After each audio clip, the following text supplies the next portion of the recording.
Welcome to അമ്മച്ചി rocks. ഇത് വന്ന് മഞ്ഞൾ ചെടിയാണ്. കാണുന്നുണ്ടോ മഞ്ഞൾ? അത് മഞ്ഞൾ ചെടി കഴിഞ്ഞ ജനുവരി ഞങ്ങൾ പച്ചമഞ്ഞൾ വാങ്ങിച്ചായിരുന്നു. ശരി, അതിലൊന്ന് രണ്ട് കിഴങ്ങെടുത്ത് അവിടെ നട്ടതാണ്. അത് ഇപ്പം ഇത്രയും വളർന്നതും അതിനൊരു പൂവും വന്നു കഴിഞ്ഞു. ഞാൻ ആദ്യമായിട്ടാണ് മഞ്ഞളിൽ പൂ കാണുന്നത്. പിന്നെ ഇവിടെ ഒന്ന് രണ്ട് മൂട് നമ്മുടെ പയറുണ്ട്. പയർ ഡ്രാഗൺ ചെടിയാണ്, ഫ്രൂട്ടില്ല. ഫ്രൂട്ടാകും, അതിനുവേണ്ടി പില്ലർ വെച്ചിരിക്കുക അല്ലേ? അത് അതിനുവേണ്ടി പില്ലർ വെച്ച് ടയർ വെച്ച് വിട്ടിട്ടുണ്ട്. Okay, that's nice. അടുത്ത വർഷം കായ്ക്കുമെന്ന് നോക്കുന്നു. Very good. കായ്ക്കട്ടെ. അടുത്ത ഇന്നൊരു ഡ്രാഗനാണ്. ഇത് ഇപ്പം വെളിയിലോട്ട് വന്നിരിക്കുന്നു.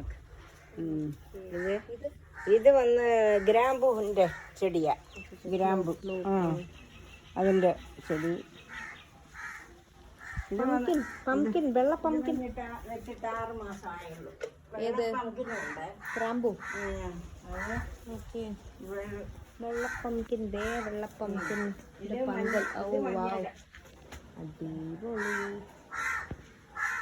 ഇത് കോവലുണ്ട്, ഇത് പച്ചളിക്കീരുണ്ട്, എല്ലാം ഇതുണ്ട്. ഇപ്പൊ കായൊന്നുമില്ല അമ്മച്ചി. കോവലില് കായ് മഴ വന്നപ്പല്ല കായൊന്നുമില്ല. Okay okay okay. ഇതാണ് കോവലിന്റെ കിട്ടും. ഒരു 1/2 കിലോ കായ്ക്ക് മിക്കവാറും കിട്ടും.